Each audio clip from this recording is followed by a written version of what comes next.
Welcome to Boosting You, the ultimate wellness platform. And I'm Shirley McLean, and this is. Got to see Peacock. Welcome. And today, what we're going to do is we're going to go and give you a little bit of information, a little boost on New Year's resolutions. And Sue, I do believe, if my memory serves me well, that you did a little blog on your website about New Year's resolutions. I did. Yes, yes. My website is a pain in the mind. Yeah, we're talking about New Year's resolutions because quite often in my clinic and probably in yours, it gets to this sort of time of year, doesn't it? And people haven't succeeded for whatever reason. Life gets in the way, and it suddenly becomes too hard because they've set too ambitious targets and things like that. So how about you? Have you set any New Year's resolutions? Oh, every year I seem to set one because it's kind of like that reset. So although we know that they don't work, because the science is there that they don't work, but yes, I do. And I think there's an opportunity every single day to set. It doesn't have to be New Year to have a New Year's resolution.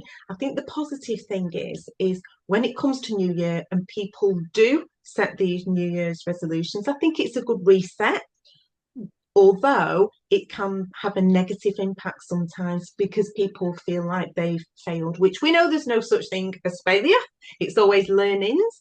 Um, but I think so it's a good thing and it's a bad thing sometimes. So every day is an opportunity to set your own little goals, New Year's resolutions, whatever you want. So new day resolutions, new hour resolutions, new minute resolutions. We can do it all of the time. But it'd be interesting for you to share with everybody your little tips Yeah. on Okay. New Year's resolutions.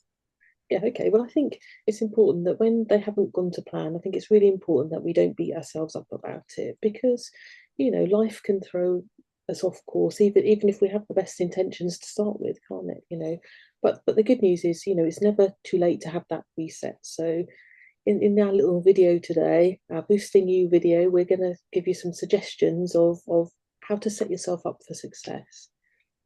So I think the first thing is kind of reassessing and perhaps tweaking your goals. Let's revisit what you started out to do. Were your goals realistic for where you are? Right now at this minute. If not, it doesn't matter because we can adjust them. So instead of vague things like I'll exercise more, try something specific and achievable like I'm going to do some stretches for 5 minutes every morning. And I think it's remembering, because I say this quite a lot in my clinic, baby steps are just as valid as giant leaps. And to be honest, I'd much rather you did baby steps because they're more consistent than giant leaps. So I think that's important.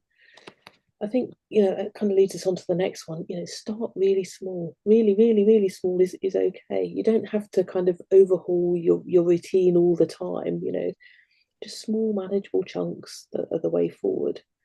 For example, if exercise is feeling really daunting, how about a daily walk? Even for a couple of minutes, just down the road and back to your local park, to the shops, just something small because behavior breeds behavior, doesn't it? So success breeds and builds that momentum, and every little bit helps.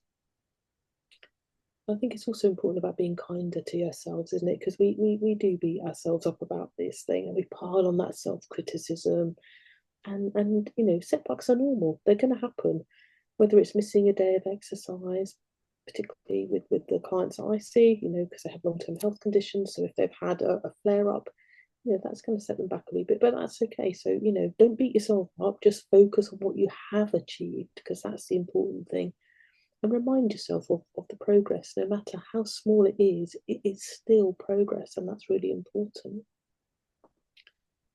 Here's a little bit for you people who are perhaps suffering with long-term pain. Your pain management program should work for you.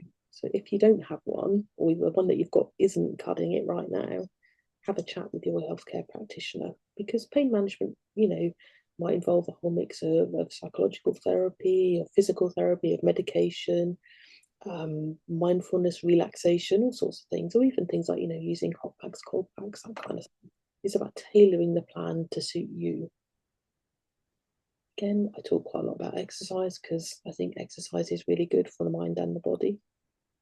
But again, it's about diving into it too fast, isn't it? Because we all get keen and think, right, I'm going to do this. And, sometimes, it's quite unrealistic to say, I'm just going to go out and run for 20 minutes. If you've never done that for a long time, that's going to be really hard to do. Like me.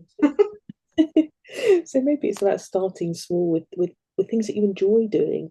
Exercise doesn't have to mean going to the gym or putting on your trainers and going out running or whatever.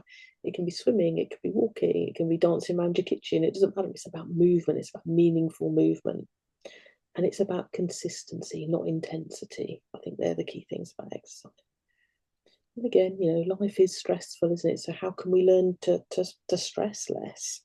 It's important, isn't it, to build time into our diaries to enjoy those activities, to unwind, and whether it's mindfulness, whether it's deep breathing exercises, whether it's just sitting quietly with a cup of tea, taking care of your mental health is actually as important as taking care of your physical health. And then I think if we think about things like our sleep, if your sleep's all over the place, our mood and our pain levels might be too. So sometimes it's about sort of aiming for that regular bedtime routine if we can. And we don't have to go to bed at the same time each day because that's not sustainable. It's about having a fairly calming bedtime routine to get you into the way of relaxing and winding down so you do sleep. So think comfy pillows, soft lighting, ditching your screens about an hour before bed, because your body does need that good quality sleep to heal and to recharge. Absolutely. Mm. I think sometimes we need to find our cheerleaders, don't we? Whether it's our friends, it's family, it's a support group, it's having people who understand what you're going through can make all the difference. And if you kind of share your goals with them, it's amazing, isn't it, how much a little bit of encouragement can help keep you on track when you kind of think, oh, I've got to do this today.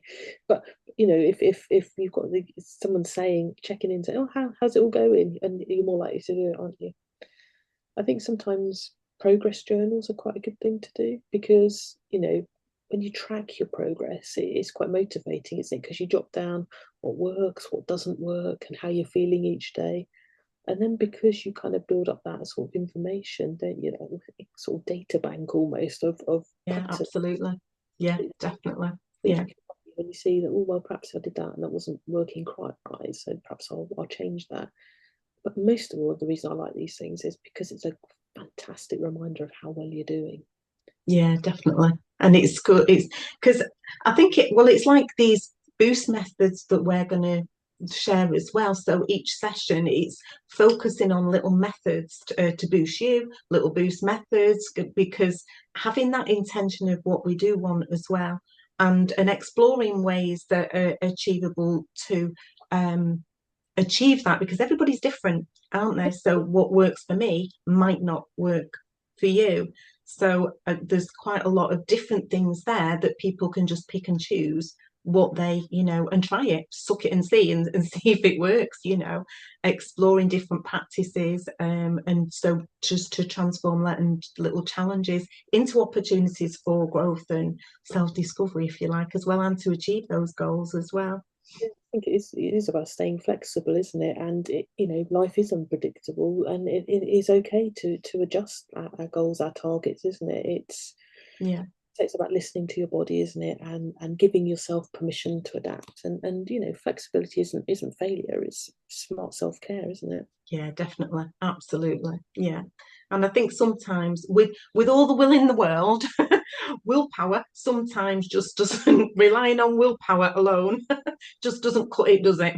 We need other things. And sometimes we don't know what we don't know. And I think that's the beauty about sharing the information so that other people can have a bit of guidance as well to achieve what they want as well. Hmm.